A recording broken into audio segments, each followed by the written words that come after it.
TPCC poll results పై BRS social media publicity చేయడం సంతోషంగా ఉందని మన్నే సతీష్ అన్నారు. బీఆర్ఎస్ అసలు రూపం తెలుసుకోవడం కోసం ఈ పోల్ చేశామని చెప్పారు. బీఆర్ఎస్ సోషల్ మీడియా తప్పుడు ప్రచారం ప్రజలకు తెలిసిపోయిందన్నారు. బీఆర్ఎస్ సోషల్ మీడియా అమెరికా నుంచి నడుస్తుందని ఆరోపించారు. బ్రాడ్ యూజర్స్తో ఫామ్ హౌస్ పాలన కావాలని ట్యాగ్ చేశామన్నారు. సమాజం పట్ల బాధ్యత ఉన్నవారు ఎవరు ఫామ్ హౌస్ పాలన కావాలని కోరుకోరని ఆయన స్పష్టం చేశారు.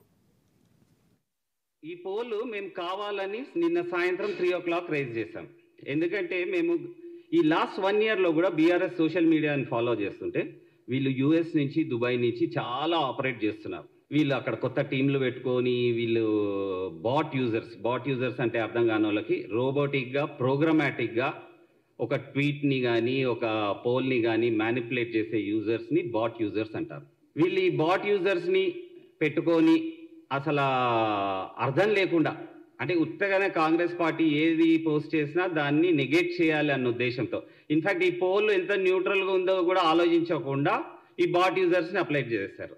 అంటే ఫామ్ హౌస్ పాలన కావాలి అని అంటే వీళ్ళ ఫామ్ హౌస్ పాలన వీళ్ళ ప్రజల మీద రుబ్బే బానిసత్వాన్ని మళ్ళీ సోషల్ మీడియాలో కూడా రుద్దడానికి ప్రయత్నం చేస్తా ఈ బాట్ యూజర్స్ని చేశారు.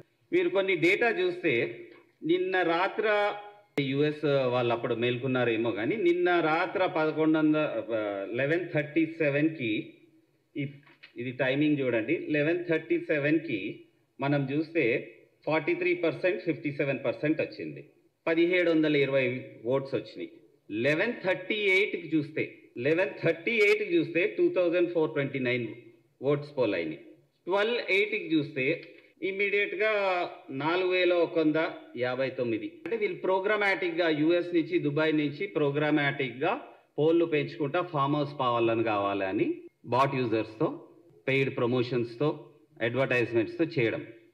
మీ అందరికీ అనిపించచ్చు అరే వీళ్ళు గుడ్డిగా వాళ్ళు ఫామ్ హౌస్ పాలన కావాలని వాళ్ళ ప్రోగ్రామాటిక్గా బాట్ యూజర్స్ చేస్తే మాకేమే లాభము అని. మేము ఈ పోల్ కండక్ట్ చేసే ఉద్దేశం కూడా నేను మీకు క్లియర్గా చెప్తున్నాను.